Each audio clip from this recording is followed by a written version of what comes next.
اعوذ باللہ من الشیطان الرجیم بسم اللہ الرحمن الرحیم ان اللہ وملائکتہ یصلون علی النبی یا ایہا الذین آمنوا صلوا علیہ وسلموا تسلیما اللہم صلی علی سیدنا و نبینا و شفیعنا و مولانا محمد وعلی آل محمد وبارک وسلم۔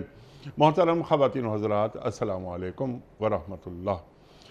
خواتین و حضرات، روزانہ ہم پیام صبح میں قرآن کریم کے مختلف آیات پر بات کرواتے ہیں اپنے ملک کے ممتاز علماء سے۔ بات کیا کرواتے ہیں؟ سیکھتے ہیں ان سے کہ قرآن کریم کی یہ آیات ہم سے کیا مخاطبت کر رہی ہیں۔ ہم عجمی ہیں، ہماری مادری زبان عربی نہیں ہے، تو ہم میں سے اکثر قرآن کریم کو پڑھتے ہیں، ہم بھی پڑھتے ہیں، لیکن سمجھنا مشکل ہو جاتا ہے جب تک کہ ہمیں کوئی سمجھائے نہ، یا ترجمہ ہم نہ پڑھیں، یا تفسیر ہم نہ کھولیں۔ خواتین و حضرات، اس پروگرام میں ہم پاکستان کے ممتاز علماء کو بلواتے ہیں، انہیں زحمت دیتے ہیں، وہ تشریف لاتے ہیں اور قرآن کریم کی آیات کو بالکل آسان الفاظ میں کھول دیتے ہیں کہ اللہ کیا چاہ رہا ہے، اللہ ہمیں کہاں دیکھنا چاہتا ہے اور اللہ ہمیں کیسا دیکھنا چاہتا ہے۔ قرآن کریم زمین والوں سے اللہ کا آخری کلام ہے، اور فیہا کتب قیمہ، تمام آسمانی کتابوں کا نچوڑ اس میں موجود ہے۔ قرآن کریم مہیمن ہے، تمام آسمانی کتابوں کا نگہبان ہے۔ اللہ اکبر، یہ سب قرآن کریم فرما رہا ہے۔ آج ہم سورہ حشر کی آیت نمبر 7 کے حوالے سے سیکھیں گے، بات کروائیں گے ایک مفسر قرآن سے، ایک عالم دین سے۔ خواتین و حضرات، یہاں پہ بات ہو رہی ہے مال غنیمت کے حوالے سے، مال فے کے حوالے سے۔ مال غنیمت ہم اور آپ جانتے ہیں، کئی بار گفتگو میں آئی ہے یہ بات کہ جنگ لڑنے کے بعد جو مال ہاتھ آتا ہے وہ مال غنیمت ہوتا ہے، لیکن مال فے وہ ہوتا ہے کہ جو بغیر جنگ لڑے ہاتھ آ جائے۔ سورہ انفال میں بھی اس حوالے سے کچھ موضوعات آئے ہیں، ان پر بھی گفتگو ہو چکی ہے۔ اللہ فرما رہا ہے کہ جو کچھ بھی اللہ بستیوں کے لوگوں سے اپنے رسول صلی اللہ علیہ وآلہ وسلم کی طرف پلٹا دے، وہ مال وہ اللہ اور رسول صلی اللہ علیہ وآلہ وسلم اور رشتہ داروں اور یتامہ اور مساکین اور مسافروں کے لیے ہے۔ اور پھر فوراً اللہ فرما رہا ہے کہ کہ لا یکون دولتم بین الاغنیاء منکم، ایسا نہ ہو کہ یہ مال تمہارے ہی مالداروں کے درمیان گھومتا رہے۔ یہ بھی ایک بہت بڑا موضوع ہے کہ دین سرکولیشن آف ویلتھ چاہتا ہے، کنسنٹریشن آف ویلتھ نہیں چاہتا۔ ارتکاز دولت کے دین خلاف ہے کہ دولت کو جمع شدہ حالت میں دیکھا جائے، بلکہ اس پر قول یاد آیا حضرت علی کرم اللہ وجہہ کا۔ آپ فرماتے ہیں کہ جب بھی کبھی تم جمع شدہ دولت ایک ساتھ دیکھو، سمجھ لو کسی کا حق مارا گیا ہے۔ اللہ اکبر، اللہ اکبر۔ خواتین و حضرات، وما آتاکم الرسول فخذوہ وما نہاکم عنہ فانتہوا، جو رسول تمہیں دیں صلی اللہ علیہ وآلہ وسلم وہ لے لو، جس سے روک دیں رک جاؤ۔ اللہ تعالیٰ اسی آیت میں سورہ حشر کی آیت نمبر 7 میں اللہ تعالیٰ فرما رہا ہے۔ پھر وہ تقوی کی بات ہوتی ہے، اللہ سے ڈر کر رہو، اللہ سخت سزا دینے والا ہے۔ ایک سوال ہم یہ بھی رکھیں گے، انشاءاللہ گفتگو میں آئے گا، کہ یہاں جو بات کہی جا رہی ہے کہ جو رسول تمہیں دیں صلی اللہ علیہ وآلہ وسلم لے لو، جس سے روک دیں رک جاؤ، تو سرکار دو عالم صلی اللہ علیہ وآلہ وسلم کا مقام اور آپ کی حیثیت بھی بتائی جا رہی ہے کہ دین میں آپ کی حیثیت کیا ہے۔ آپ کا فرمان اور جو قرآن کریم کا فرمان یا اللہ کا حکم، سوال رکھیں گے، برابر ہے؟ سرکار دو عالم صلی اللہ علیہ وآلہ وسلم کے حکم کو ماننا کیا ہمارے لیے اتنا ہی ضروری ہے جتنا اللہ کے کسی حکم کو ماننا؟ خواتین و حضرات، سیکھیں گے محترم مفتی عبداللہ نجیب صاحب سے۔ خواتین و حضرات، مفتی عبداللہ نجیب صاحب فارغ التحصیل ہیں دارالعلوم کراچی۔ جدید جو علوم ہیں وہ آپ نے حاصل کیے، آج کے جو زندہ مسائل ہیں، نئے مسائل ہیں، ان سے خوب واقف ہیں، ایک دنیا کا سفر کرتے ہیں اور آج کے مسائل کا حل قرآن و سنت کی روشنی میں عطا فرماتے ہیں۔ مفتی عبداللہ نجیب صاحب کو خوش آمدید کہتے ہوئے پروگرام کا آغاز اللہ تعالیٰ کے بابرکت نام سے سورہ حشر اور آیت نمبر 7۔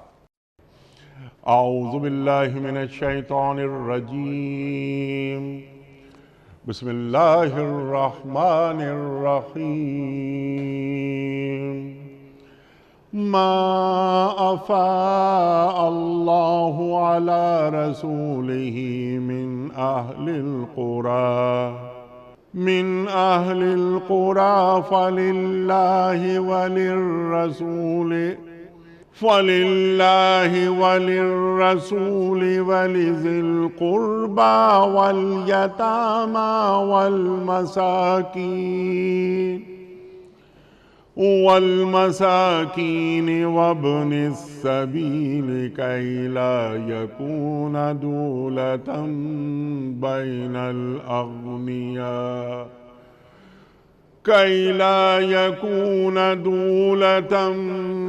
بین الأغنیاء منکم وما آتاکم الرسول فخذوه وما نهاکم عنه فانتهوا واتقوا اللہ ان اللہ شدید العقاب۔ صدق اللہ العظیم۔ جو کچھ بھی اللہ بستیوں کے لوگوں سے اپنے رسول صلی اللہ علیہ وآلہ وسلم کی طرف پلٹا دے، وہ اللہ اور رسول صلی اللہ علیہ وآلہ وسلم اور رشتہ داروں اور یتامہ اور مساکین اور مسافروں کے لیے ہے، تاکہ وہ تمہارے مالداروں ہی کے درمیان گردش نہ کرتا رہے۔ جو کچھ رسول صلی اللہ علیہ وآلہ وسلم تمہیں دے دیں وہ لے لو، اور جس سے تمہیں روک دیں رک جاؤ۔ اللہ سے ڈرو، اللہ سخت سزا دینے والا ہے۔ صدق اللہ العظیم۔ خواتین و حضرات، اس سے پہلے کہ ہم سوال رکھیں آج کے پروگرام کے حوالے سے، محترم مفتی عبداللہ نجیب صاحب کی خدمت میں کل کے پوچھے گئے سوال کا درست جواب اور آج کا سوال آپ کی خدمت میں۔ کل کا سوال ہمارا یہ تھا کہ بنو ہاشم سے معاشرتی مقاطعے کا معاہدہ کہاں رکھا گیا؟ درست جواب خانہ کعبہ کے دروازے پر لٹکایا گیا تھا۔ آج کا سوال نوٹ فرما لیجئے۔ سرکار دو عالم صلی اللہ علیہ وآلہ وسلم کے کس ساتھی کو اسد اللہ کے لقب سے نوازا گیا؟ امیر المومنین حضرت علی مرتضیٰ کرم اللہ وجہہ، یا حضرت خالد بن ولید رضی اللہ تعالی عنہ کو، یا حضرت امیر حمزہ بن عبد المطلب رضی اللہ تعالی عنہ کو؟ جو درست جواب آپ سمجھتے ہوں روانہ فرمائیے۔ ہمارے فون نمبرز ہیں 0092214527009۔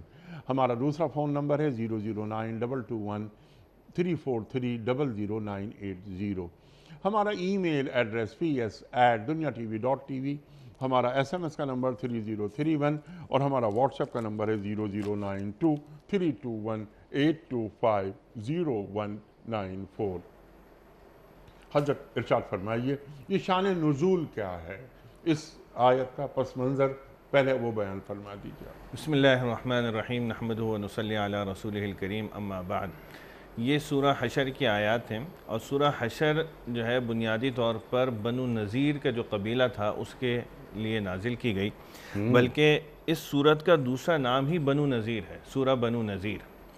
اور اس کا پس منظر یہ ہے کہ بنو نذیر جو قبیلہ تھا یہ حضرت ہارون علیہ السلام کی اولاد میں سے تھا، اور یہ وہاں سے ہجرت کر کے، کیونکہ ان کو ساری نشانیاں موجود تھیں ان کے پاس، تو یہ مدینہ منورہ آ کر آباد ہو گئے تھے، اور ان کو پتہ تھا کہ آخری نبی یہاں مبعوث ہو کر آئیں گے، تو ان کا خیال یہ تھا کہ ہم ان کے ہاتھ پر ایمان لا کر اپنی آخرت کو سنوار سکیں گے، اسی لیے یہاں آ کر آباد ہوئے تھے۔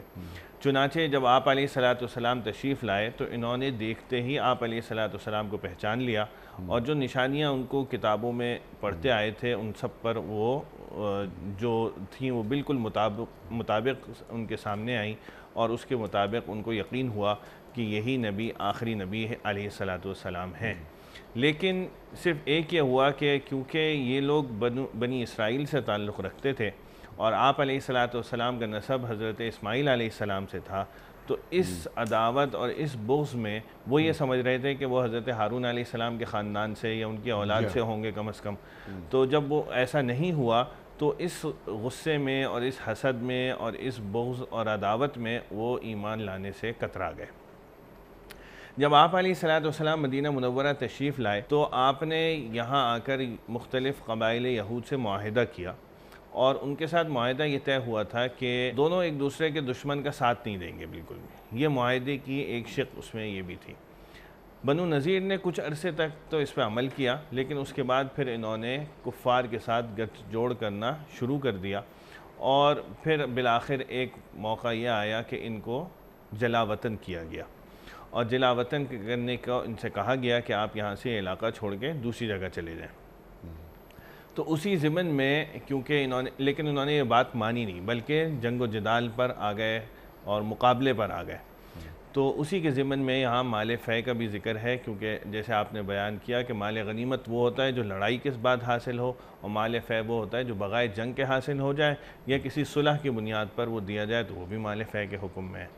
چنانچہ یہ لوگ جو ہے پھر پہلے تو مقابلے پر آمادہ ہوئے، لیکن جب ان کو اندازہ ہوا کہ ہم مقابلہ نہیں کر سکیں گے تو پھر یہ اپنا مال چھوڑ کر، بلکہ آپ نے اجازت دی کہ اپنے ایک اونٹ پر ہر شخص جو اپنا جتنا مال لے جا سکتا وہ لے جائے۔ چنانچہ انہوں نے کوشش یہ کی کہ گھروں کی دیواریں اور کواڑ تک دروازے کے وہ اکھاڑ کے اپنے ساتھ لے جانے کی کوشش کی۔ اسی کے ضمن میں یہ آیات نازل ہوئیں اور مال فے کا حکم آیا۔ کچھ احکام یہاں پر ہیں، کچھ احکام جیسے آپ نے فرمایا سورہ انفال میں ذکر ہیں، وہاں پر بھی اس کی تفصیلات مال فے کے بارے میں آئی ہیں۔ تو یہ اس بنیادی پس منظر ہے ان آیات کا کہ قبیلہ بنو نذیر جو کہ حضرت ہارون علیہ السلام کی اولاد میں سے تھے، اور یہاں آ کر صرف آپ علیہ السلام کے اوپر ایمان لانے کے خاطر آ کے آباد ہوئے تھے۔ اور قرآن کریم دوسری جگہ بتاتا ہے کہ ان کو اتنی اچھی طرح پہچان تھی کہ قرآن کریم کہتا ہے یعرفونہ کما یعرفون ابناءہم، کہ یہ آپ کو اس طرح پہچانتے ہیں کہ جس طرح اپنے بیٹوں کو پہچانتے ہیں۔ یعنی جس طرح ایک باپ کی اولاد ہوتی ہے وہ اپنے بچوں کو پہچاننے میں غلطی نہیں کرتا، اسی طرح آپ کی اتنی نشانیاں ان کو پتہ ہیں کہ یہ بالکل جس طرح اپنے باپ اپنے بیٹے کو پہچاننے میں غلطی نہیں کر سکتا، اس طرح یہ بھی آپ کو پہچاننے میں غلطی نہیں کر رہے۔ لیکن صرف یہ دل کا خیال، یہ دل کا بغض، یہ دل کا عداوت کہ یہ بنی اسماعیل سے کیوں ہیں، بنی اسرائیل سے کیوں نہیں ہوئے، بہت سارے یہود نے صرف اس وجہ سے ایمان لانے سے کترا گئے، اور اس کا نتیجہ سوائے ان کے کہ کفر پر خاتمہ اور کچھ نہیں ہوا، خسرت دنیا والآخرہ۔ ورنہ اتنی جد و جہد کرنے کے بعد، ساری نشانیاں ہونے کے بعد تقاضا اس بات کا تھا کہ ایمان پہ لائیں، کیونکہ نبوت وہ چیز ہے کہ وہ انسان کی مرضی کے مطابق نہیں چلتی، وہ تو اللہ تعالیٰ کی رحمت ہے، وہ جس کو چاہے عطا کریں۔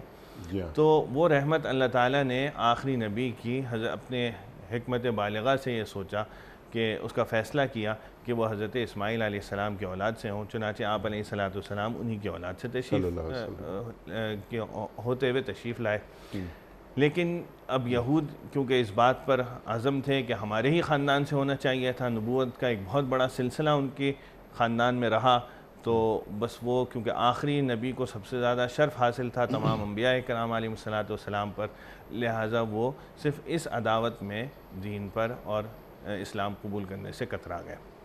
سبحان اللہ۔ اب یہاں آپ نے بھی ذکر فرمایا اس حوالے سے، جو آیت یہ فرما رہی ہے یہاں مال فے کا ذکر ہو رہا ہے، مال غنیمت کا نہیں ہو رہا۔ سورہ انفال میں 4 حصے لڑنے والی فوج کے لیے، وہ ایک تناسب، یہاں تناسب تبدیل ہو رہا ہے، ٹھیک ہے مفتی صاحب؟ تو یہاں اللہ کیا فرما رہا ہے کہ اپنے رسول کی طرف لوٹا دو ان تمام چیزوں کو، اور پھر اس میں جو حصے ہیں وہ بھی اس کی تقسیم، اس کا جو ریشو ہے، تناسب ہے، وہ بھی یہاں پر بیان کیا جا رہا ہے۔ ذرا اس پر ہم بات کرتے ہیں ایک ایک موضوع پر۔ ارشاد۔ اس میں اللہ تعالیٰ اور آپ علیہ السلام اور آپ علیہ السلام کے رشتہ داروں کو جو دینے کا حکم فرمایا گیا ہے وہ تو اس وقت تک تھا جب تک آپ علیہ السلام حیات تھے۔ اس کے بعد کے جو عنوانات ہیں جیسے ما افاء اللہ علی رسولہ من اہل القریٰ فللہ وللرسول وللقربى والیتامى والمساکین وابن السبیل، تو یتامہ، مساکین اور وابن السبیل، اور آپ علیہ السلام کے رشتہ دار بھی ابھی تک، ظاہر سی بات ہے آپ کی نسل جو ہے وہ ابھی تک موجود ہے حضرت علی رضی اللہ عنہ اور حضرت فاطمہ رضی اللہ عنہ کے اس تواسط سے، تو اس میں بھی حاکم کو اختیار ہے کہ وہ ان چاروں میں وہ تقسیم کرے۔ اچھا، یہ جو تناسب بنیادی طور پر رکھا ہے، یہ مال کو اللہ تعالیٰ نے جیسے آگے ایک بہت بڑا اصول بیان کیا ہے کہ کئی لا یکون دولۃ بین الاغنیاء منکم، یعنی مال کا ارتکاز ایک جگہ نہ ہو۔ مال کا ارتکاز ایک جگہ نہ ہو، اس کے لیے ضروری یہ ہے کہ وہ تقسیم ہو۔ تقسیم کے اصول جو ہے یہ اصول بیان کر دیا اصل میں، تو قرآن کریم نے یہاں پہ صرف بنیادی اصول بیان کیا ہے کہ دولت کا ارتکاز نہ ہونے پائے۔ ارتکاز نہ ہونے کی صورت کیا ہوگی اس کو مختلف، اس میں مثلا مال فے آپ کو ملا تو آپ نے ان عنوانات میں اس کو تقسیم کرنا ہے۔ اس کے علاوہ زکوٰۃ ہے، صدقات ہیں، خیرات ہیں، یہ عنوانات تو ہمیشہ سے چلے آ رہے ہیں، تو ان کے اندر بھی ہر شخص کو اس کو استعمال کرنے کی، یہ تمام عنوانات صدقات و خیرات کے تعلق سے نہیں ہیں۔ ٹھیک ہے نا، ایک بات تو یہ واضح ہے نا، زکوٰۃ، صدقات، خیرات میں نہیں ہے۔ تو یہ جو مال آئے گا ریاست کے پاس، تو ریاست کے بیت المال میں جمع ہوگا؟ جی ہاں، ریاست کے بیت المال میں جمع ہوگا اور ان افراد کو دینا ہوگا، اور اس میں پھر ریاست جو ہے وہ لوگوں کے جو بھلائی کے اور جو ان کے فلاح و بہبود کے جو کام ہیں وہ اس میں استعمال کرے گی۔ تو یہ کسی شخصی تحویل میں نہیں آئے گا، کسی شخصیت کی ملکیت میں نہیں بنے گا، بلکہ ریاست میں آئے گا۔ ہاں، بعض اموال ایسے اس کی صورتیں ہیں کہ جس میں انسان خود اس کا مالک بنتا ہے، لیکن مالک بننے کے بعد بھی جیسے آپ نے فرمایا یہ تو وہ صورت ہے کہ جس میں جنگ کی صورت میں ہمیں مال ملا۔ جب ایک شخص کی ذاتی ملکیت میں آ جاتا ہے پھر اس میں بھی تقسیم کا اللہ تعالیٰ نے نظم بنا رکھا ہے۔ جب وہ اس کے ملکیت میں آیا تو اس کو سال میں زکوٰۃ بھی ادا کرنی ہے، صدقہ و خیرات بھی کرنا ہے۔ جب اس کا انتقال ہو جائے تو اس کو وراثت میں تقسیم بھی کرنا ہے۔ تو اللہ تعالیٰ نے مستقل ایسا نظام بنا رکھا ہے کہ ارتکاز دولت نہ ہو، اور اصول بیان کر دیا کہ ارتکاز دولت جو ہے وہ پسندیدہ نہیں ہے، اس لیے کہ اگر ارتکاز ہوگا تو وہ چند لوگوں کے درمیان میں گھومتا رہے گا، اور یہی وہ خاصیت ہے کہ جس کی وجہ سے کیپٹلزم کا جو بنیادی اصول ہے اس کی وجہ سے یہ محرکات وجود میں آتے ہیں۔ اللہ تعالیٰ نے ان سب کا خاتمہ فرمایا ہے اسی وجہ سے کہ آپ جو یہ تو وہ عنوانات ہیں جس میں خرچ کرنا ہے، اسی طرح ممنوعات کی بھی بہت سارے عنوانات ہیں دین اسلام میں۔ مثلا جوا کو دین نے منع کیا ہے، سود کو منع کیا ہے۔ یہ وہ عنوانات ہیں کہ جن کی وجہ سے دولت کا ارتکاز ایک جگہ ہو جاتا ہے۔ سود کی وجہ سے جو ہے وہ امیر امیر تر ہوتا ہے، غریب غریب تر ہونا شروع ہو جاتا ہے۔ تو اسی طرح جوا ہے، سٹے بازی ہے، یہ سارے وہ عنوانات ہیں کہ جس کی وجہ سے دولت کا ارتکاز چند ہاتھوں میں گھومتا رہتا ہے۔ تو ہمارا جو معاشی نظام بنیادی طور پر دین اسلام نے ہمیں دیا ہے، اس کی کامیابی کے بعد اب جو پہلے ہم 1000 سال تک اس کے اوپر چلتے رہے، اور پھر دو بنیادی طور پر سسٹمز جب ہم نے اپنے کمزوری دکھائی، دین پہ عمل کرنا چھوڑا، تو ہم دوسروں کے ہاتھوں چلے گئے۔ لہذا اس کے بعد دو نظام ہیں جس کی ہم نے دنیا میں ان کو جاتا ہوا دیکھا، ایک سوشلزم اور ایک کمیونزم۔ سوشلزم تو خیر بہت پہلے ختم ہو گیا تھا، اور کیپٹلزم جو ہے وہ بھی اب اپنی آخری سانسیں لے رہا ہے۔ تو دنیا کا جو اب آئندہ آنے والا نظام ہے وہ صرف اسلامی نظام ہی کی بنیاد پر دنیا جو ہے وہ بہتری کی جانب جا سکتی ہے اور سانس لے سکتی ہے۔ اللہ کا شکر ہے کہ اس پر کام شروع ہو چکا ہے، اور ہم بحیثیت مسلمان اپنے ملک میں اور دیگر ممالک میں غیر سودی معاملات کے ہوتے ہوئے دیکھ رہے ہیں۔ تو کیونکہ ارتکاز کا جو اصول قرآن کریم نے یہاں بیان کیا، اسی کی بنیاد پر جو ہے دولت کو ایک جگہ سمیٹنے سے منع کیا، اور پھر اس کے مختلف پیرائے جو ہے وہ بیان کیے۔ اگر آپ کو یکساں مال حاصل ہو جیسے مال فے کی صورت میں، تو اس کا حکم یہ ہے کہ ان آپ عنوانات میں استعمال کریں۔ ذاتی ملکیت میں آئے تو ان کو ان عنوانات میں استعمال کریں، اور اسی طرح استعمال کرنے کے ساتھ منہیات بھی بتا دیے کہ ان طریقے سے آپ نہ کمائیں، ورنہ پھر وہی ہوگا کہ ارتکاز کے تحت یہ مال چند افراد میں گھومتا رہے گا۔ ٹھیک ہے، بلکہ اصول ہمارا دین ہمیں دے رہا ہے، بتا رہا ہے اس آیت میں، اور مال فے کا ذکر اس تعلق سے ہوا۔ لیکن اس کو ذرا سا ہم آگے بڑھاتے ہیں کہ آج جب ہم جمع شدہ حالت میں دولت دیکھتے ہیں مسلمانوں کے پاس، تو گویا جو حکم خداوندی ہے اس کی خلاف ورزی ہو رہی ہے۔ بہت بڑا سبب تو بعض اوقات یہی بنتا ہے۔ دیکھیے، ان دین نے کسی کو بھی معاشرے میں کوئی نفع کمانے سے یا کاروبار کرنے سے، حلال کاروبار، دین اسلام کی خاصیت یہ ہے اس نے ہر چیز کے پیرامیٹرز بنا دیے، ہر چیز کے دائرے بتا دیے۔ اس دائرے میں رہتے ہوئے آپ کام کر لیں تو آپ کو کوئی، آپ کی طرف کوئی عذاب نہیں ہے، کوئی عتاب نہیں ہے۔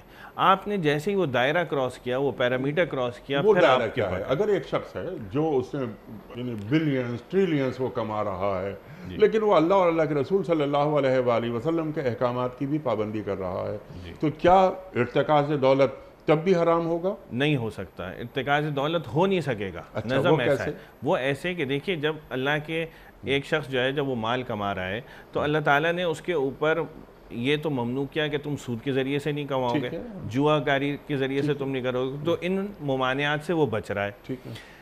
جب اس کے پاس دولت آ رہی ہے تو اس کو زکوٰۃ کا حکم ہو رہا ہے۔ زکوٰۃ کے حکم کی وجہ سے دولت کا ارتکاز اس کے پاس نہیں ہو رہا، بلکہ وہ دولت کا ایک حصہ نکل بھی رہا ہے۔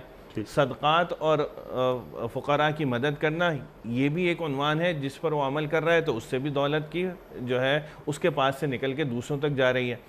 پھر خیر خواہی دوسروں کی، جہاں لوگوں کی مدد کی ضرورت ہو وہاں پر استعمال کرنا، خرچ کرنا، صلہ رحمی کرنا، صلہ رحمی کے ذریعے سے بہت سارے رشتہ دار اس کے فائدہ اٹھاتے ہیں۔ ہماری خود میری نظر میں ایسے بہت سارے افراد اس وقت بھی دنیا میں ہیں جو ماشاءاللہ بڑے مال و دولت والے ہیں، اور ان چیزوں پر عمل کرتے ہیں تو ان کے یعنی دولت کا ارتکاز نظر آتا ہے، دوسروں کو بھی اس سے فائدہ پہنچتا ہوا نظر آتا ہے۔ اور یہ حقیقت ہے کہ جب آدمی ان پہ کرے اور اس یقین کے ساتھ کرے تو ایک عجیب بات یہ ہے کہ اللہ تعالیٰ اس میں برکت بھی عطا فرماتے ہیں۔ مطلب یہ کہ دولت کا ارتکاز ہو رہا ہے یہاں، لیکن مذموم نہیں ہے۔ ہم اس کو مذموم دولت کا ارتکاز کہہ نہیں سکتے، اور جس کی ممانعت ہے وہ والا ارتکاز ہوتا نہیں۔ جمع شدہ حالت میں دولت ہے نا، ایک آدمی کے پاس فرض کیجئے نا 5 ارب روپے ہیں۔ میں نے ابھی جو سوال رکھا تھا وہ آپ کی خدمت میں وہ یہ تھا کہ وہ آدمی جس کے پاس 5 ارب روپے ہیں، مثال کے طور پر، وہ اللہ اور اللہ کے رسول صلی اللہ علیہ وآلہ وسلم کی فرما برداری بھی کرتا ہے، جتنے کام آپ نے بتائے نا، زکوٰۃ، صدقات، خیرات، انفاق، صلہ رحمی، رشتہ داروں کا خیال رکھنا، اس کے ساتھ ساتھ وہ کیا کرتا ہے؟ آپ ہی کی بات کو ذرا سا آگے بڑھا لیتے ہیں آپ کی اجازت سے، کہ وراثت میں بھی یہ دولت تقسیم ہوتی ہے تو ارتکاز دولت کم ہونے لگتا ہے۔ جمع شدہ حالت میں دولت کم رہتی ہے، لیکن اگر پھر بھی دولت کا ارتکاز ہے تو یہ مال خیر نہیں ہے۔ یہ مال بالکل خیر ہے، جیسے آپ نے، میں نے عرض کیا نا کہ ارتکاز وہ اس طور پہ نہیں رہے گا۔ جب آپ نے مثال دی 5 ارب روپے ہیں، جب اس میں وہ زکوٰۃ بھی دے گا، صدقات بھی دے گا، تو ظاہری بات ہے وہ فگر اب 5 ارب کا تو نہیں رہے گا، وہ ظاہری بات ہے نیچے آئے گا۔ اور پھر جب وراثت میں تقسیم ہوگا، وہ 5 ارب ایک شخص مالک تھا، اب وہ اس کے فرض کر لیتے ہیں کہ 6 افراد اس کے مالک ہیں، تو ارتکاز تو نہیں رہا۔ ہاں، ہر فرد کے بعد پھر الگ الگ عنوان سے ایک دولت ہے۔ فرض کر لیتے ہیں کہ ہم وہ 1 ارب 5 افراد میں تقسیم ہو گئے، اب وہ 5 افراد 1 ارب کے مالک ہیں، جو پہلے 5 ارب ایک شخص کا مالک تھا، تو ارتکاز تو نہیں رہا۔ ہاں، اب آپ یہ کہیں کہ جو موجودہ مال ہے اس کو بھی وہ جمع کر کے رکھتا ہے، بہت زیادہ استعمال نہیں کرتا یا بہت زیادہ خرچ نہیں کرتا، لیکن اللہ تعالیٰ کے کسی حکم کی خلاف ورزی بھی نہیں کرتا، جو اللہ تعالیٰ نے احکام بتائے ہیں ان پہ بھی خرچ کرتا ہے، تو مال تو خیر ہے، اس میں بھی کوئی شک نہیں ہے۔ اس لیے کہ انسان کو اس دنیا میں رہنا ہے دنیا کی چیزوں سے فائدہ اٹھاتے ہوئے۔ اللہ تعالیٰ نے یہ جو دنیا بنائی ہے یہ انسان کے فائدے ہی کے لیے بنائی ہے۔ ان فائدوں میں ایک چیز مال بھی ہے۔ مال جو ہے جب تک یہ اللہ تعالیٰ کے بتائے ہوئے دائرے کار میں رہے تو ممنوع ارتکاز میں آتا نہیں، اور جو آئے گا اس میں اس کو خیر شمار کیا جاتا ہے۔ تو جو منع کیا گیا اصل میں وہ اس طور پر کہ جب آدمی جو ممانعات ہیں ان کو کرتے ہوئے جمع کرے، اور جن کو کہا گیا کہ ادائیگی کرو جہاں پر جن عنوانات میں خرچ کرو وہاں نہ کرے، تو اس سے دولت کا جو ارتکاز آتا ہے وہ ممنوع ہے۔ ٹھیک، ذرا اور آگے بڑھاتے ہیں اس بات کو۔ آپ کا تعلق بھی ایک بڑے بینک سے ہے، چلیے ایڈوائزر ہیں آپ وہاں، ان تمام معاملات پر گہری نگاہ ہے آپ کی، اس لیے میں یہ عرض کر رہا ہوں۔ یہ 5 ارب روپے ایک شخص کے پاس ہیں، لیکن وہ اپنے پاس رکھ کر بیٹھتا ہے، تمام تر اطاعت اور فرما برداری کے باوجود ارتکاز اس کے پاس ہو رہا ہے دولت کا، یعنی سرکولیشن آف ویلتھ نہیں ہو رہی، یعنی ایک فائنینشیل ٹرمز میں اگر ہم بات کریں، یہ کنسنٹریشن آف ویلتھ ہے۔ اس نے پیسے اپنے پاس وہ رکھ لیے ہیں یا کسی بینک میں رکھ لیے ہیں، اس کا سود وغیرہ آ رہا ہے، لیکن اس سے یا منفعت ہو رہی ہے، اگر سود نہیں بھی آ رہا تو منفعت مجھے اور میرے خاندان کو حاصل ہو رہی ہے۔ لیکن اگر یہ 5 ارب روپے میں کسی فیکٹری کے قیام میں لگاتا ہوں، کوئی ایک مل تعمیر ہوتا ہے اس 5 ارب کا، تو 500 افراد اس میں کام کرتے ہیں، تو 500 گھر، 500 چولہے وہ بھی جلیں گے اس پیسے کی وجہ سے۔ تو ارتکاز دولت نہ ہو بلکہ سرکولیشن آف ویلتھ ہو، پیسے کو آگے بڑھایا جائے، پیسے کو سرکولیٹ کیا جائے۔ آج اکنامکس یہ بات کہتی ہے، اللہ کے رسول صلی اللہ علیہ وآلہ وسلم ہمیں سکھا گئے، اللہ تعالیٰ نے قرآن کریم میں یہ آیت رکھ دی کہ دیکھو تم دولت پر سانپ بن کے نہیں بیٹھنا، اور جو کچھ رب کا ہے وہ سب کا ہے۔ بالکل، یہ مال، یہ بھی ہم کسٹوڈین ہوتے ہیں نا، ہم مالک نہیں ہوتے، یہ بھی رب کا ہوتا ہے، جو رب کا ہے وہ سب کا ہے۔ ٹھیک ہے، بالکل۔ یہ جو بات آپ نے ارشاد فرمائی، اس میں 2 باتیں ہمیں سمجھنے کی ضرورت ہے۔ ایک تو یہ کہ جیسے آپ نے بتایا کہ جو ممنوعات ہیں ان سے بچتا ہے، ٹھیک، اور جن عنوانات میں اس کو خرچ کرنے کو کہا گیا ہے وہ خرچ کرتا ہے۔ جی، تو اس میں ایک تو یہ کہ وہ جو دولت ہے وہ مرتکز نہیں رہے گی بلکہ کچھ نہ کچھ اسپریڈ ہوگی۔ جی، دوسری بات یہ کہ جو آپ نے بات فرمائی کہ ان سب کے ساتھ اس کے پاس ایک رقم بہت بڑی تعداد میں موجود ہے، اس کی ایک صورت تو یہ ہے کہ وہ کسی اسلامی بینک میں رکھوائے۔ سود کا تو آپ نے فرما دیا کہ ٹھیک ہے وہ ممنوعات میں سے اس میں نہیں جائے گا۔ جب اسلامی بینک میں رکھوائے گا تو اسلامی بینک اس کو جو ہے دین کے بتائے ہوئے مضاربت یا مشارکت یا پارٹنرشپ کے کسی عنوان سے لے گا، لینے کے بعد وہ بھی وہی کام کرے گا کہ مختلف بزنسز میں لگائے گا۔ ہاں یہ ضرور ہو سکتا ہے کہ اگر وہ براہ راست یہ خود اگر مل بناتا تو ہو سکتا ہے جتنا فائدہ بینک کے ذریعے سے ملتا ہے شاید اس سے زیادہ بینیفٹ مل جائے، وہ اس کے اندر جس ہمہ جتنی کے ساتھ اور خود قوت کے ساتھ اس میں لگے گا اور جتنا کرتا اس سے کہیں زیادہ فائدہ ہو سکتا۔ تو آپ یہاں یہ تو کہہ سکتے ہیں کہ زیادہ اچھا اور کم اچھا اس نے کام کیا، لیکن اس کو ممنوع کے دائرے میں ہم نہیں لائیں گے۔ جی جی، کیونکہ اس کے لیے اچھا، اور مومن کی شان کیا ہے؟ مومن کی شان یہ کیونکہ وہ آخرت پر نظر رکھتا ہے اور دنیا کی منفعت کو ثانوی رکھتا ہے، تو اگر وہ حقیقت میں مومن ہو تو اس کی کوشش یہی ہوگی کہ چاہے مجھے نفع کم ملے لیکن خلق خدا کو اس سے فائدہ زیادہ پہنچے، اور جب وہ ایسا کرے گا تو اس سے خود اس کی آخرت بہتر ہوگی، آخرت میں اس کے لیے جو درجات ہیں وہ بنیں گے، آخرت میں اس کی جو اس کے درجات حاصل ہونے چاہیے وہ اس کو حاصل ہوں گے۔ تو مومن کی بحیثیت مومن کے شان یہی ہونی چاہیے کہ وہ دنیا کے مال و متاع، دنیا کے زیادہ فائدے پر نظر نہ رکھے، فائدہ چاہے اس کو کم حاصل ہو لیکن بے فیض نہ ہو، جہاں خلق خدا کو استحصال نہ کرے، اور کوشش یہ کرے کہ میری ذات سے خلق خدا اور میرے جو اثاثہ جات ہیں، میرے پاس جو مال ہے، اس سے خلق خدا فائدہ اٹھائے۔ خیر الناس من ینفع الناس، بالکل بہترین انسان وہ کہ جس نے جو لوگوں کو فائدہ پہنچائے۔ تو بس یہ، کیونکہ الخلق عیال اللہ، تمام مخلوق اللہ کا کنبہ ہے، اللہ فرما رہا ہے نا۔ اچھا، فوراً ہم آگے آ رہے ہیں کیونکہ وقت گزرتا جا رہا ہے۔ وما آتاکم الرسول فخذوہ وما نہاکم عنہ فانتہوا، فوراً اللہ یہ بات فرما رہا ہے۔ یعنی سرکار دو عالم صلی اللہ علیہ وآلہ وسلم کا مقام، آپ کی حیثیت، ایک مسلمان کا آپ سے تعلق، آپ مطاع ہیں۔ اللہ اکبر، اللہ اکبر۔ میں نے انٹرو میں ایک سوال یہ رکھا تھا کہ جو سرکار دو عالم صلی اللہ علیہ وآلہ وسلم کا حکم ہے، اس کی حیثیت وہی ہے جو اللہ کے حکم کی ہے، جو قرآن کریم کے حکم کی ہے؟ یعنی من یطیع الرسول فقد اطاع اللہ، جس نے رسول کی اطاعت کی اس نے اللہ کی اطاعت کی۔ تو رسول اللہ صلی اللہ علیہ وآلہ وسلم کے حکم کی اطاعت اسی طرح واجب التعمیل ہے جس طرح اللہ کے حکم کی۔ بالکل ہے، قرآن کریم اسی کو جگہ جگہ مختلف عنوانات سے فرماتا ہے۔ قل اطیعوا اللہ والرسول، قرآن کریم نے کہا اللہ کے بھی اطاعت کرو، رسول کی بھی اطاعت کرو۔ ومن یطع اللہ والرسول فقد فاز فوزا عظیما، سبحان اللہ۔ ہر جگہ یہ جگہ جگہ ارشاد فرمایا۔ تو اللہ نے اپنے ساتھ آپ علیہ الصلوۃ والسلام کے نام کو مستقل ساتھ رکھا ہے۔ یہ بھی کہا کہ قل ان کنتم تحبون اللہ فاتبعونی، اگر تم اللہ سے محبت رکھتے ہو تو اس کا طریقہ یہ ہے کہ میری اطاعت کر لو، میرا کہنا مان لو۔ اور آپ علیہ الصلوۃ والسلام کا ارشاد ہوتا ہی اللہ کا ہے، کیونکہ قرآن کریم نے یہ بھی کہہ دیا ان ہوا الا وحی یوحیٰ وما ینطق عن الہویٰ ان ہوا الا وحی یوحیٰ۔ آپ جو بات بھی کہتے ہیں اپنی خواہش کے مطابق نہیں کہتے، بلکہ وہ تو وہی ہوتی ہے جو اللہ تعالیٰ کی جانب سے کی جاتی ہے۔ اسی لیے آپ کے ارشادات جو ہمارے سامنے حدیث مبارکہ کی صورت میں ہیں، محدثین اس کو وحی غیر مطلوع کہتے ہیں۔ یہ وحی مطلوع ہے قرآن کریم، اور آپ کے ارشادات وحی غیر مطلوع ہیں۔ ہم اس کی تلاوت کرتے ہیں، اس کی تلاوت نہیں کرتے، لیکن ہیں وہ بھی وحی کے درجے میں۔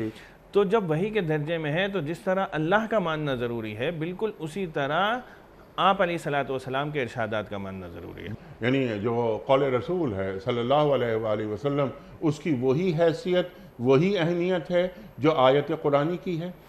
اس کی یعنی ایک درجے میں تو قرآن کریم سب سے پہلے درجے پر ہوگا اور پھر حدیث آئے گا، لیکن حدیث اور قرآن لازم ملزوم ہے ایک دوسرے کے لیے۔ آپ ان دونوں کو ایک دوسرے سے جدا نہیں کر سکتے، اور ایک دوسرے سے یہ کنٹراڈکٹ ہو ہی نہیں سکتے۔ اور اگر خدا نہ خواستہ کوئی یہ، ہم لوگ بعض دفعہ لوگوں کے ذہن میں یہ بات جملہ سن لیتے ہیں، بڑا خطرناک ہے کہ آپ نے دین کی جو بات کہنی ہے وہ قرآن کی دلیل سے دیجئے، حدیث کو ہم نہیں مانیں گے۔ اگر خدا نہ خواستہ کسی کے ذہن میں یہ ہے تو وہ کسی دین کے کسی حکم پہ عمل نہیں کر سکتا۔ میں صرف ایک مثال دوں گا، آپ کو اس سے واضح طور پہ سمجھ میں آئے گا۔ ہمارے اوپر سب سے زیادہ جو دین کا حکم متوجہ ہوتا ہے دن میں 5 دفعہ نماز کا ہے۔ قرآن کریم میں آتا ہے اقیم الصلاۃ، تو ہمیں اس سے پتہ چلا کہ نماز کا حکم جو ہے وہ اقیم الصلاۃ کے اس میں دیا ہے، لیکن یہ جو صلاۃ کے معنی نماز کے ہیں یہ تو ہم نے حدیث سے لیے ہیں۔ اگر ہم ایک لمحے کے لیے اس شخص کی بات مان لیں جو یہ کہتا ہو کہ مجھے صرف قرآن سے دلیل چاہیے، تو صلاۃ کے معنی کے لیے ہمیں ڈکشنری کھولنی پڑے گی۔ نماز کیسے پڑھنی ہے، کتنی رکعتیں پڑھنی ہے، زکوٰۃ کتنی دینی ہے، زکوٰۃ کس نے بتایا؟ یہ اللہ کے رسول صلی اللہ علیہ وسلم نے بتایا، آپ نے فرمایا۔ اللہ کی اطاعت کرنی ہے، کیسے کرنی ہے؟ جیسے محمد مصطفیٰ احمد مصطفیٰ صلی اللہ علیہ وآلہ وسلم نے اطاعت کی اور ہمیں بتائی، پوری امت کو تعلیم کی۔ اللہ اکبر۔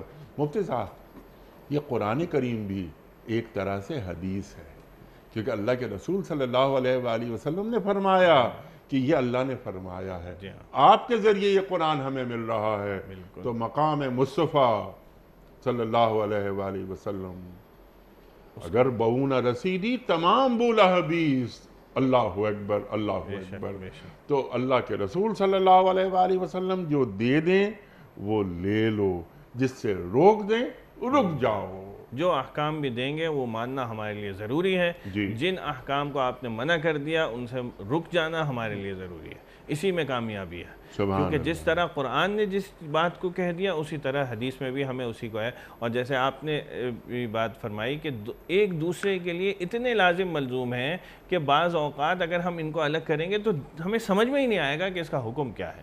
قرآن کریم میں 5 وقت نماز کا حکم ہے، لیکن جیسے آپ نے کہا کہ فجر کی 2 رکعت پڑھنی ہے، ظہر کی 4 رکعت پڑھنی ہے، عصر کی 4 رکعت پڑھنی ہے، کس طرح پڑھنی ہے یہ سب ہمیں حدیث سے پتہ چلتا ہے۔ آتوا الزکاۃ آیا ہے، لیکن 2.5% دو یہ کہیں قرآن میں ہے، یہ تو ہمیں حدیث سے ہی پتہ چلتا ہے۔ اور اللہ کے رسول فرما رہے ہیں صلی اللہ علیہ وآلہ وسلم کہ صلو کما رأیتمونی اصلی، نماز پڑھو، قرآن کریم بیان فرما رہا ہے ویسے ہی پڑھو جیسے تم نے مجھے نماز پڑھتے ہوئے دیکھا۔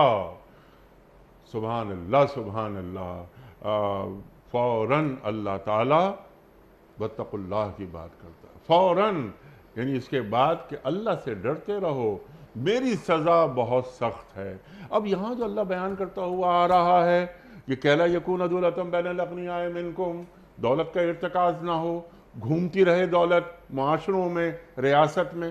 پھر اللہ فرما رہے فوراً کہ وَمَا آتَاكُمُ الرَّسُولُ فَخُذُوهُ وَمَا نَهَاكُمْ عَنْهُ فَانْتَهُوا، جو رسول تمہیں دیں لے لو، جس سے روک دیں رک جاؤ۔ یہ واتقوا اللہ ایک دم اللہ فرما رہا ہے دیکھو اللہ سے ڈرتے رہو۔ اللہ اکبر، میری سزا بہت سخت ہے۔ تو اللہ یہاں کیا بتا رہا ہے کہ اگر تم نے، اب میں سوال رکھ دیتا ہوں آپ کی خدمت میں کہ دیکھو اگر تم نے رسول کریم صلی اللہ علیہ وآلہ وسلم کی اتباع نہیں کی، نافرمانی کی، تو میری سزا بہت سخت ہے۔ ارشاد اس میں اللہ تعالیٰ جیسے واتقوا اللہ فرما رہے ہیں، آپ نے فرمایا ہے کہ اللہ اور رسول کے حکم کے بتا دیا کہ اللہ کا حکم جو ہے وہ اللہ کے حکم کے بعد رسول کا حکم بھی ماننا ہے، اور مجھ سے ڈرتے رہو۔ تو ڈر ایک تو وہ ہوتا ہے کہ جو ہمیں فطری طور پہ کسی خوفناک چیز سے ہوتا ہے۔ جب اللہ تعالیٰ سے ڈر کا کہا جائے تو وہ ڈر مراد ہی نہیں ہوتا کہ جو کسی سے بطور خوف ڈرا جائے، بلکہ یہاں بطور محبت کے ڈرنا ہے اس طور پر۔ اور اس کا بہت آسان طریقہ ہے کہ انسان تقوی کیسے اختیار کرے۔ تقوی کہا جا رہا ہے نا، تقوی اختیار کرو، اللہ سے ڈرو۔ اس کا حاصل یہ ہے کہ انسان اپنی زندگی کے ہر معاملے میں یہ کوشش کرے کہ اس کے ذہن میں یہ خیال جاگزی ہو جائے کہ میں جو کام کر رہا ہوں یہ اللہ کی مرضی کے مطابق ہے کہ نہیں، اللہ کے رسول کی مرضی کے مطابق ہے کہ نہیں ہے۔ کل کو مجھ سے جب یہ سوال ہوگا کہ تم نے یہ کام کیا یہ میرے حبیب کے قول کے مطابق تھا کہ نہیں تھا، تو میں جواب دے سکوں کہ تھا۔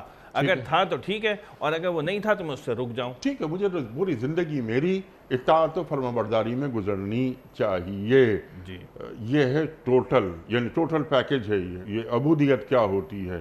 لیکن میرا سوال صرف آپ کی خدمت میں یہ ہے مفتی صاحب کہ یہاں جو واتقوا اللہ ان اللہ شدید العقاب جو سیکوینس جو چلتا ہوا آ رہا ہے نا، پورا مضمون، اس میں یہاں اب اللہ تعالیٰ نے ایک جو ٹون ہے وہ چینج کر دی، وہ چینج کر دی۔ یعنی اللہ سے ڈرو۔ آپ نے اچھی بات فرمائی، کوئی خوف زدہ نہیں، اللہ تو 70 ماہوں سے زیادہ محبت کرتا ہے۔ تو اللہ تعالیٰ کا احترام کرتے رہو۔ اللہ کا احترام جو اللہ بیان فرما رہا ہے کہ میں نے اپنے رسول صلی اللہ علیہ وآلہ وسلم کو جو مقام دیا ہے اس کا احترام بھی تم پر واجب ہے۔ ان اللہ شدید العقاب، اگر تم ایسا نہیں کرو گے تو میری سزا بہت سخت ہے، بہت سخت ہے۔ تو یہاں اللہ تعالیٰ اب جو اپنی سزا بیان کر رہا ہے، بتا رہا ہے کہ دیکھو پھر میں رحمان ہوں، میں رحیم ہوں، میں غفور ہوں، میں کریم ہوں۔ اللہ اکبر اللہ اکبر، میں غفور ہوں، میں غفار ہوں، لیکن میں شدید العقاب بھی ہوں۔ میری ساری صفات یاد رہیں، صرف غفور اور رحیم والی صفت نہ رہے ذہن میں، بلکہ اگر تم نے اس پہ عمل نہ کیا تو شدید العقاب والی صفت کا بھی سامنا تمہیں کرنا پڑے گا۔ اللہ اکبر اللہ اکبر۔ مفتی صاحب ٹو ڈوز کے حوالے سے، یعنی کچھ باتیں، کچھ کام کرنے کے، وہ نا ڈوز اور ڈونٹس کی جو بات ہوتی ہے کہ امر اور نہیں کی بات ہوتی ہے، یہ کرنا ہے یہ نہیں کرنا، ہمارا دین ہمیں بتا دیتا ہے، قرآن ہمیں سکھا دیتا ہے۔ یہاں ایک مسلمان گھرانے کو یہ آیت سورہ حشر کی آیت نمبر 7 ہمیں کیا بتا رہی ہے؟ ہمیں اس میں بنیادی طور پہ یہی درس حاصل ہوتا ہے کہ جو اللہ اور اس کے رسول کے احکام ہیں ہم ان کو جانیں۔ دیکھیں نا، عمل انسان اللہ کا محبوب یا تقوی اختیار کرنے کی جب ہی آئے گی نا جب اس کو جانے گا۔ اگر جانے گا نہیں تو وہ عمل بھی نہیں کر سکے گا۔ تو عمل کرنے کے لیے سب سے پہلے جاننا ضروری ہے کہ میری معاشی زندگی، میری معاشرتی زندگی، میری گھریلو زندگی، اس کے بارے میں اللہ نے کیا ہمیں حکم دیا ہے، کس طرح ہمیں گزارنی چاہیے، کس کے کیا میرے اوپر حقوق ہیں۔ انسان ایسی شخصیت ہے کہ ہر وقت اس کے ساتھ کوئی نہ کوئی حق وابستہ ہے۔ اگر وہ گھر میں ہے تو والدین یا بیوی بچوں کا حق ہے، اگر دفتر جا رہا ہے راستے میں ہے تو جو پڑوس میں برابر میں بس میں بیٹھا ہوا ہے گاڑی میں بیٹھا ہوا ہے اس کا کوئی نہ کوئی حق ہے. جب گھر دفتر میں پہنچے گا تو وہاں پر جو اس کا افسر ہوگا یا جو اس کا ماتحت ہوگا اس کا کوئی نہ کوئی حق ہوگا. تو ان تمام حقوق کو ہمیں جاننے کی ضرورت ہے اور جان کر ادائیگی کرنے کی ضرورت ہے. اگر ہر شخص کو حق کی ادائیگی کی فکر لگ جائے تو یہ جتنی دنیا کی تنظیمیں ہیں نا جو ہر وقت حقوق کے دعوے دار بنتی ہیں کہ ہمیں حقوق دیے جائیں, کوئی حقوق کے دعوے دار بنے گا ہی نہیں. اس لیے کہ ہر ایک کو دین کا تو مقصد یہ ہے کہ ہر ایک اپنے حق کی ادائیگی کی فکر کرے, ذمہ داری جو اس کے اوپر لگائی ہے اللہ تعالیٰ نے اس کو ادا کرے. امانت کا لفظ جگہ جگہ قرآن کریم میں اور حدیث میں آیا ہے. تو امانت کا مطلب صرف وہ مفہوم نہیں ہے جو ہم اپنی عام زبان میں بولتے ہیں کہ کسی کے پاس پیسے رکھوایا وہ دے دیے, بلکہ مقصد یہ ہے کہ جو بھی ذمہ داری اس کے اوپر آئے وہ دیانت کے ساتھ جیسا کہ اللہ اور اس کے رسول چاہتے ہیں وہ اس کو پوری کرے. سبحان اللہ سبحان اللہ سبحان اللہ سبحان اللہ. یہ وما آتاکم الرسول فخذوہ وما نہاکم عنہ فانتہوا کی آپ نے بالکل تفصیل بیان فرما دی. لیکن ذرا اس تعلق سے یہ بات کر لیجئے کہ الا یکون دولۃ بین الاغنیاء منکم. ہمارے پاس ہمارے معاشروں میں, مسلم معاشروں میں جب دولت کا ارتکاز ہم دیکھتے ہیں چند ہاتھوں میں, تو کیا یہ اللہ اور اللہ کے رسول صلی اللہ علیہ وآلہ وسلم کی ارشادات کی, احکامات کی توہین نہیں ہوتی؟ بالکل خلاف ورزی ہوتی ہے. ہمارے یہاں اس کی مختلف صورتیں ہیں. ہوتا یہ ہے کہ ہم کسی کا انتقال ہو جائے تو وہ دولت صرف ایک دو بھائیوں تک محدود رہ جاتی ہے, جتنے بہن بھائی ہیں ان میں تقسیم نہیں کی جاتی ہے. یہ بھی دولت کا ارتکاز ہے, حالانکہ اس دولت کے حق مثلا 6 افراد وابستہ تھے وہ 1 یا 2 افراد تک مرکوز ہو کے رہ جاتے ہیں. تو اللہ تعالیٰ کی احکام کی کھلی خلاف ورزی ہے. یا اسی طرح ہمارے معاشرے میں اور دوسرے جو طریقے ہیں کہ جس میں ہم دولت میں جن جن کے حق ہیں ان کو ادائیگی نہیں کرتے. کوئی یتیم ہے, کوئی اور جس بیوہ ہے, تو جس کا حق بنتا ہے ہم اس کو حق دینے کے بجائے خود اس پہ قابض رہ کر اس دولت کے ارتکاز کے مجرم بنے. یہی ہمارے معاشرے کی ایک بہت بڑی خرابیوں میں سے ایک خرابی ہے, جس کو ہمیں ضرورت ہے کہ ہم اپنے ماحول میں اپنے ارد گرد دیکھیں کہ جہاں کسی کے جس کے جو حق وابستہ ہیں ان کو ادا کریں, جس کی وصیت کا تعلق ہے وہاں پہ وصیت دے کر اس کے مطابق جو اس کی دولت میں سے حق بنتا ہے وہ اس کو ادا کریں. بہت سارے علاقے ایسے ہیں کہ زمین, بڑی بڑی زمینیں ایک شخص کی مالک ہے, حالانکہ وہ اگر اس میں آپ گہرائی میں جا کے دیکھیں تو اس زمین سے اور بھی بہت ساروں کے حقوق وابستہ ہیں, لیکن وہ حقوق کی عدم ادائیگی کی وجہ سے دولت کا ارتکاز چند ہاتھوں میں گھومتا رہتا ہے. سبحان اللہ سبحان اللہ. ایک پہلو کی طرف آپ نے یہ اشارہ فرما دیا, اکنامکس وہ بہتر ہونی چاہیے ہمارے معاشروں کی. تو میں اپنے پیسوں کو ایسے کاروبار میں لگاؤں کہ یہ پیسے مزید جو لوگ ہیں, افراد معاشرہ ہیں, ان کے بھی کام آئیں. میں کوئی فیکٹری لگا رہا ہوں, کوئی کارخانہ لگا رہا ہوں, تو یہ پیسے جمع شدہ حالت میں نہیں رہیں بلکہ یہ انویسٹمنٹ میں تبدیل ہو جائیں, وہاں لوگ کام کریں تاکہ ان کو ان کی تنخواہیں جائیں, ان کے گھر چلیں, تو یہ پیسہ سرکولیٹ ہوتا رہے. یہ قرآن کریم 1400 سال پہلے ہمیں بتا کر سرکار دو عالم صلی اللہ علیہ وسلم نے دنیا سے پردہ فرمایا. لیکن صاحب قرآن کی سیرت جو کہ قرآن کریم ہے, کانا خلقہ القرآن, تو وہ بیان ہوتا رہتا ہے یہ معاملہ.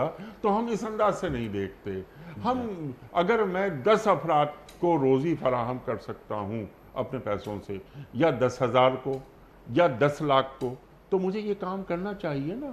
جی ہاں, اس میں ہمارے جو معاشرے کی 1-2 خرابیاں ہیں میں اس کی طرف بھی اشارہ کرتا ہوں کہ ایک تو جس شخص کے پاس دولت ہوتی ہے بعض اوقات اس کے پاس اس کام کو کرنے کا تجربہ نہیں ہوتا. اب وہ چاہتا ہے کہ میرے ساتھ کچھ اور لوگ بھی ایسے جو تجربہ کار اس معاملے میں ہوں, میں ان کے ساتھ مل کر یہ کام کر سکوں. اس سے بھی بڑا نفع خلق خدا کو ہوتا ہے. لیکن ساتھ ہی ساتھ ہمارے معاشرے میں جو بددیانتی کا ایک خوف ہوتا ہے اس کی وجہ سے بعض اوقات یہ کام رک جاتا ہے. تو ہمیں اس بات کی شدید ضرورت ہے کہ ہم اپنے آپ کو دیانت و امانت کے اس دائرے میں لائیں کہ ہر مسلمان کو دوسرے سے خوف نہ ہو، اس کو یہ نہ ہو کہ یہ میری دولت کا بیڑا غرق کر دے گا، یہ دولت میرے پیسے کو کھا جائے گا یا خراب کر دے گا، بلکہ جس ارتکاز دولت کے خلاف میں چاہتا ہوں کہ یہ ایک مرکزی جگہ بن جائے، فیکٹری بن جائے جیسے آپ نے مثال دی، یا کوئی گھروں کی کالونی بن جائے جس سے بے شمار لوگ گھروں کی چھت حاصل کر سکیں، اس پہ میں لگا سکوں، لیکن ہو دیانتدارانہ طریقے پر۔ تو اگر ایسے مواقع جن لوگوں کو میسر ہوتے ہیں اور آتے ہیں، اور جو لوگ اس میں تعامل کرتے ہیں، اگر وہ تھوڑی سی کھود کھرید کریں اور اس میں چھان بین کریں، تو ایسے لوگ اللہ تعالیٰ نے آج بھی اس دنیا میں رکھے ہیں جو ایمانداری کے ساتھ ایسا کام کریں، تو اس کی طرف جانے کی بہت زیادہ ضرورت ہے۔ یہی زیادہ اعلیٰ اور عرفہ مقام ہے جو آخرت میں بھی درجات کی بلندی کا سبب بنے گا۔ سبحان اللہ، سبحان اللہ۔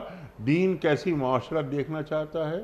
بے خوف سرمایہ کاری ہو، مجھے اپنے پیسوں کے ڈوبنے کا کوئی خدشہ نہ ہو، پاکیزہ معاشرے ہوں، مسلمانوں کے معاشرے ہیں، تو ہمیں کیوں خوف ہوتا ہے؟ ہم یعنی جسے کہتے ہیں نا کہ ایک اعتماد کا فقدان، تو وہ اعتماد کا فقدان نہیں ہونا چاہیے کہ یہ ہم سب مل کر اپنے معاشروں کو پاکیزہ بنائیں اور خوشحالی ہمارے گھروں میں آئے۔ اس پہ بھی ایک راستہ یہی ہے کہ ہم دین کے ہر پہلو پر عمل کریں گے تو دوسرے کو بھی اطمینان ہوگا کہ دین کے مطابق عمل کر رہا ہے تو یہ غلط کام نہیں کرے گا، اور غربت کا خاتمہ ہوگا۔ بالکل ہوگا۔ تو غربت کا خاتمہ، کاد الفقرا ان یکون کفرا۔ اللہ اکبر۔ کہ یہ غریبی اور یہ بدحالی بعض اوقات کفر تک پہنچا دیتی ہے، بعض اوقات کفر تک پہنچا دیتی ہے۔ اللہ اکبر۔ تو سب ذمہ داریاں ہیں ہماری کہ ہم اس طرح اپنی معاشرت کو ڈھالیں اور ایسے پاکیزہ معاشرے تخلیق اور تشکیل کریں۔ ہماری ذمہ داری نہ صرف یہ کہ ڈھالنے کی ہونی چاہیے بلکہ ہمیں یہ سوچ بھی ہونی چاہیے کہ اس کو بہتری کس طرح لائے جا سکتے ہیں تاکہ ہم ان جو اپرچونٹیز ہیں ان کو حاصل کر سکیں اور ان اپرچونٹیز کو بروکار لاتے ہوئے معاشرے میں اور زیادہ پھیلاؤ پیدا کریں۔ سبحان اللہ، سبحان اللہ۔ مومنانہ بصیرت اور مومنانہ فراست کے ساتھ۔ مفتی صاحب، میں آپ کو بڑا شکر گزار، آپ تشریف لائے اور حسب روایت آج بھی ہم نے آپ سے بہت سیکھا۔ خواتین و حضرات، ہمارے علماء کو اللہ سلامت رکھے، تشریف لاتے ہیں اور قرآن کریم کا علم ہم تک منتقل کرتے ہیں، ہمیں دین سے جوڑ دیتے ہیں۔ ایک بار پھر آپ کا شکر گزار۔ بہت شکریہ۔ کوئز کل کا سوال یہ تھا ہمارا کہ بنو ہاشم سے معاشرتی مقاطعے کا معاہدہ کہاں رکھا گیا؟ درست جواب خانہ کعبہ کے دروازے پر لٹکایا گیا تھا۔ آج کا سوال نوٹ فرما لیجئے۔ سرکار دو عالم صلی اللہ علیہ وآلہ وسلم کے کس ساتھی کو اسد اللہ کے لقب سے نوازا گیا؟ امیر المومنین حضرت علی مرتضیٰ کرم اللہ وجہہ کو، یا حضرت خالد بن ولید رضی اللہ تعالی عنہ کو، یا امیر حمزہ بن عبد المطلب رضی اللہ تعالی عنہ کو؟ جو درست جواب آپ سمجھتے ہوں روانہ فرمائیے۔ ہمارے فون نمبرز ہیں 0092213452709۔ ہمارا دوسرا فون نمبر ہے 0092213430980۔ ہمارا ای میل ایڈریس ps@dunyatv.tv، ہمارا SMS کا نمبر 3031، اور ہمارا واٹس ایپ کا نمبر ہے 0092321825019 وقت قرآن اندازی کا۔ سرکار ایک پرچی نکال کر اعلان فرما دیجئے۔ آج کے ونر ارشاد احمد خان پشاور کینٹ سے۔ ارشاد احمد خان صاحب پشاور کینٹ سے آپ کی خدمت میں دنیا ٹی وی کی جانب سے دینی کتب پر مشتمل گفٹ ہیمپر آپ کے گھر روانہ کیا جا رہا ہے۔ آپ کو بہت بہت مبارک ہو۔ پیام صبح کا اختتام ہوتا ہے روزانہ ایک قول پر، اور وہ قول ہوتا ہے صاحب نہج البلاغہ امیر المومنین حضرت علی مرتضیٰ کرم اللہ وجہہ کا۔